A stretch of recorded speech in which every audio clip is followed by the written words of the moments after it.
Hey everyone, welcome back to my channel Foodies Hub.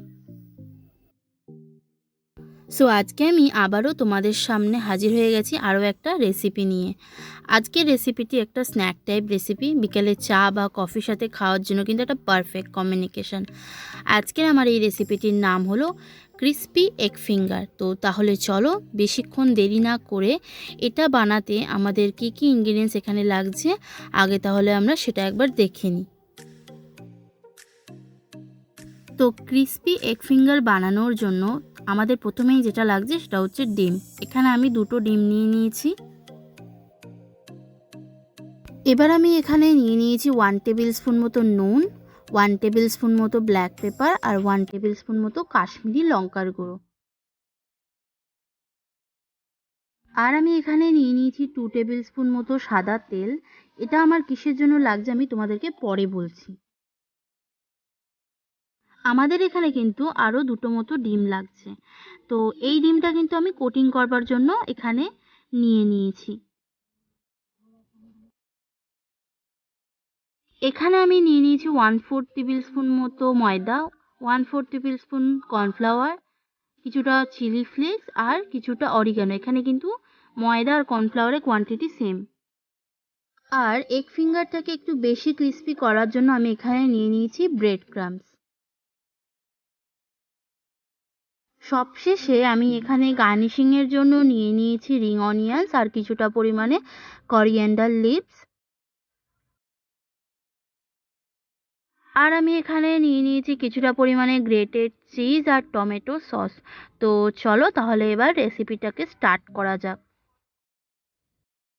এবার আমি প্রথমে এখানে ডিমটা নিয়ে নিয়েছি। তো প্রথমে আমি এর মধ্যে দিয়ে দিচ্ছি 1/2 টেবিল স্পুন মতো নুন,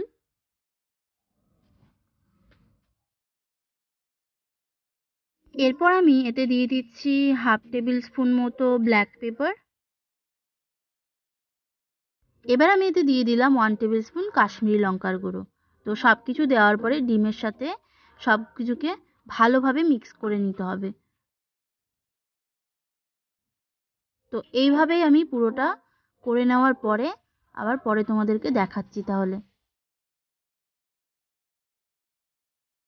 দেখতেই পাচ্ছ একটা আমার খুব ভালোভাবে হুইস্ক করা হয়ে গেছে। তো চলো তাহলে আমরা এবার নেক্সট স্টেপটা দেখে নিই। এবার আমি এখানে একটা স্টিলের থালা নিয়ে নিয়েছি। তো আমি তখন তোমাদেরকে বলেছিলাম সাদা তেলের কথা, সেই সাদা তেলটাই আমি এই থালার মধ্যে ভালোভাবে গ্রিস করে নেব, কারণ আমি এর মধ্যেই ওই ডিমের ব্যাটারটা দেব। তোমরা চাইলে কিন্তু এখানে টিফিন বাটিও ইউজ করতে পারো। থালার মধ্যে অয়েলটা কিন্তু খুব সুন্দরভাবেই গ্রিস করা হয়ে গেছে। এবার আমি এর মধ্যে যে ডিমের ব্যাটারটা ছিল ওটা দিয়ে দিচ্ছি। আচ্ছা, থালার মধ্যে তেল লাগানোর একটাই কারণ, যখন ডিমটা আমি করে নেব যাতে সহজে ডিমটা উঠে আসে, ভেঙে না যায় মাঝখান দিয়ে। এই প্রসেসটা কিন্তু তোমরা করবেই। এখন আমি গ্যাসে কিন্তু কড়াইটা বসিয়ে দিয়েছি গরম হওয়ার জন্য। এবার আমি কি করব, এর মধ্যে কিছুটা পরিমাণে জল অ্যাড করে দেব। এখন আমি এর মধ্যে দিয়ে দিচ্ছি জল। জলটা কিছুটা গরম হয়ে আসলে আমি এর মধ্যে যে স্টিলের স্ট্যান্ডটা আছে ওটা বসিয়ে দেব। জলটা আমার কিন্তু খুব ভালোভাবেই গরম হয়ে গেছে। এবার আমি এর উপরেই যে স্টিলের স্ট্যান্ডটা আছে ওটা বসিয়ে দেব। এটা সবসময় খেয়াল রাখতে হবে জলটা যেন স্টিলের স্ট্যান্ডের ওপর পর্যন্ত চলে না আসে, নিচ পর্যন্তই থাকে। এবার আমি এর ওপরে ডিমের থালাটা বসিয়ে দেব ভালোভাবে। তো এখন আমি থালাটা এর উপরে বসিয়ে দিচ্ছি। থালাটা বসিয়ে দেওয়ার পর আমি ওপর দিয়ে একটা ঢাকনা দিয়ে এটাকে ভালোভাবে ঢেকে দেব, যাতে এর মধ্যে কোনো হাওয়া না ঢুকে যায় আর ডিমটা যেন খুব সুন্দরভাবে ভাপানো হয়ে যায়। এটা হতে কিন্তু আমার 40 মিনিট লাগবে। তো হয়ে গেলে আমি তোমাদেরকে পরে দেখাচ্ছি। ঠিক 40 মিনিট পর ডিমটা ঠিক এরকম দেখতে লাগবে। ডিমটা কিন্তু খুব সুন্দরভাবে ভাপানো হয়ে গেছে। এবার আমি ডিমটা একটু ঠান্ডা করে নিয়ে এটাকে স্লাইস করে নিয়ে আবার তোমাদেরকে তাহলে পরে দেখাচ্ছি। দেখো আমার ডিমগুলো কিন্তু খুব সুন্দরভাবে স্লাইস করে কাটা হয়ে গেছে। তো চলো এবার তাহলে আমরা নেক্সট স্টেপটা দেখে নিই। এবার আমি কোটিং করবার জন্য যেই ডিমটা নিয়েছিলাম সেটাকে একটু ভালোভাবে মিক্স করে নেব। তার জন্য আমি প্রথমে এর মধ্যে দিয়ে দিচ্ছি কিছুটা পরিমাণে নুন। এবার আমি এর মধ্যে দিয়ে দিচ্ছি কিছুটা পরিমাণে ব্ল্যাক পেপার। তো সব কিছু আমার দেওয়া হয়ে গেছে। তো এটাকে একটু ভালোভাবে আমি মিক্স করে নেব ডিমের সাথে। মিক্সিং করার পরে আমি ডিমটাকে সাইডে রেখে দিয়ে আমি কর্নফ্লাওয়ার আর ময়দার যে মিক্সচারটা আছে সেটাকে আমি একটু করে নেব। তো এটা আমার কিন্তু হয়ে গেছে। তো চলো এবার তাহলে আমরা নেক্সট মিক্সচারটা করে নিই।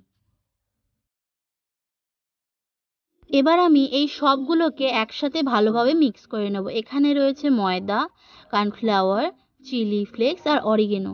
সব কিছুকে একসাথে খুব ভালোভাবে কিন্তু মিক্স করে নিতে হবে।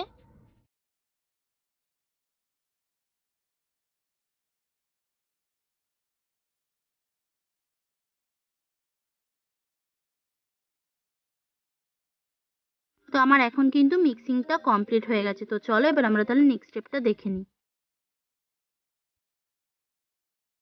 কড়াইটা আমি গ্যাসে আগে থেকেই বসিয়ে দিয়েছিলাম গরম হওয়ার জন্য। এবার আমি তেলটা দিয়ে দিচ্ছি গরম হওয়ার জন্য। তো চলো ততক্ষণ তাহলে আমরা কোটিং প্রসেসটা একবার দেখে নিই। কোটিং করবার জন্য প্রথমে আমি সবগুলো একসাথে নিয়ে নিয়েছি এখানে। তারপর আমি ডিমটাকে এই ডিমের ব্যাটারের মধ্যে ভালো করে কোট করে নিলাম। এবার আমি ডিমটা ময়দা আর কর্নফ্লাওয়ারের যে মিক্সচার আছে তার মধ্যে ভালোভাবে কোট করে নিচ্ছি। তো তারপর আমি এটাকে আবার ব্রেড ক্রাম্বসের মধ্যে ভালোভাবে কোট করছি। এটাকে কিন্তু খুব ভালোভাবে কোট করতে হবে, কারণ এটা কিন্তু খুব ক্রিস্পি হবে। তো তোমরা তো দেখেই নিলে কোটিং প্রসেসটা, এইভাবে তোমরা বাড়িতে কিন্তু ট্রাই করো। তো এইভাবেই বাকিগুলো আমি করে নিয়ে তাহলে তোমাদেরকে আবার পরে দেখাচ্ছি।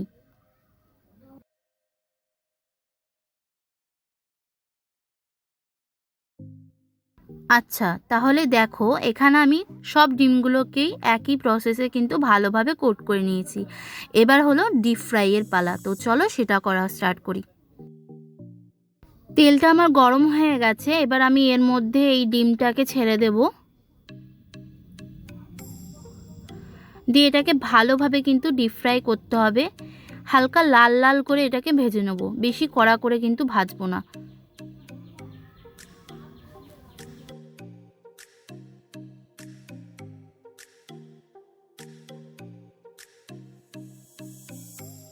তো দেখো আমার ডিমটা কিন্তু লাল লাল করে ভাজা হয়ে গেছে। ঠিক এতটা পরিমাণেই কিন্তু ভাজতে হবে। এইভাবেই আমি বাকি কয়েকটা এর মধ্যে ভেজে নেব। তো আমি এখন আরও কয়েকটা এর মধ্যে দিয়ে দিচ্ছি, দিয়ে ওই একই প্রসেসে একই কোয়ান্টিটিতে কিন্তু ভাজতে হবে। তো চলো এটা পুরোটা কমপ্লিট করে নিয়ে আমি তোমাদেরকে ফাইনাল লুকটা দেখাচ্ছি। সো আমার ক্রিস্পি এগ ফিঙ্গারগুলো কিন্তু পুরোপুরি রেডি হয়ে গেছে এবং আমি এগুলোকে একটা প্লেটে খুব সুন্দরভাবে সাজিয়েও নিয়েছি। তো চলো এবার তাহলে গার্নিশিংটা আমরা করে নিই।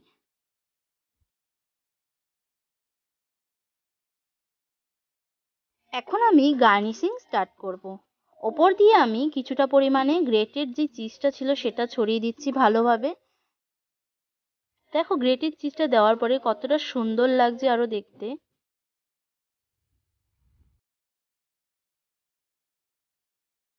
এবার আমি ওপর দিয়ে দিয়ে দিচ্ছি কিছুটা পরিমাণে টমেটো সস, খুব সুন্দরভাবে দিয়ে দেবো।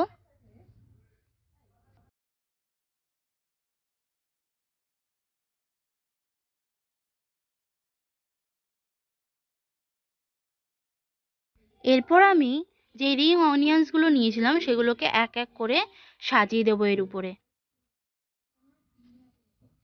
এইভাবেই আমি বাকিটা কমপ্লিট করে নিয়ে তাহলে তোমাদেরকে পরে দেখাচ্ছি আবার। অনিয়ন্সগুলো আমার খুব সুন্দরভাবে সাজানো হয়ে গেছে। এবার আমি এক এক করে যে কোরিয়ান্ডার লিভসগুলো নিয়েছিলাম সেগুলো এর মধ্যে সাজিয়ে দিচ্ছি এবার। তো দেখো আমার গার্নিশিংটা কিন্তু কমপ্লিট হলো এবার। সো গাইস, আজকের আমার রেসিপি ক্রিস্পি এগ ফিঙ্গার কিন্তু রেডি হয়ে গেছে। আফটার গার্নিশিং এটা কতটা সুন্দর লাগছে তোমরা সবাই দেখতেই পাচ্ছ। তো তোমরাও চাইলে এভাবেই বাড়িতে খুব অল্প উপকরণ দিয়ে বানিয়ে নিতে পারো এই রেসিপিটা এবং সবাইকে কিন্তু খাওয়াতেও পারো। তোমরা কিন্তু সবাই এই রেসিপিটা করলে সবার মন জয় অবশ্যই করবে, আমি এই আশা করছি। তো আজকের ভিডিওটা যদি তোমাদের ভালো লেগে থাকে অবশ্যই লাইক করবে, কমেন্ট করবে এবং এই ভিডিওটা তোমার ফ্যামিলি এবং ফ্রেন্ড সবার সাথে শেয়ার করবে এবং আমার চ্যানেলকে সাবস্ক্রাইব করে দেবে এবং পাশে থাকা যে বেল আইকন আছে সেটা কিন্তু ক্লিক করতে ভুলো না। বেল আইকনটা ক্লিক করলে তোমাদের সবার কাছে সবার প্রথমে এই ভিডিওটা পৌঁছে যাবে। তো চলো আজকের মতো টাটা, দেখা হবে তোমাদের সাথে আরও একটা নতুন রেসিপি নিয়ে।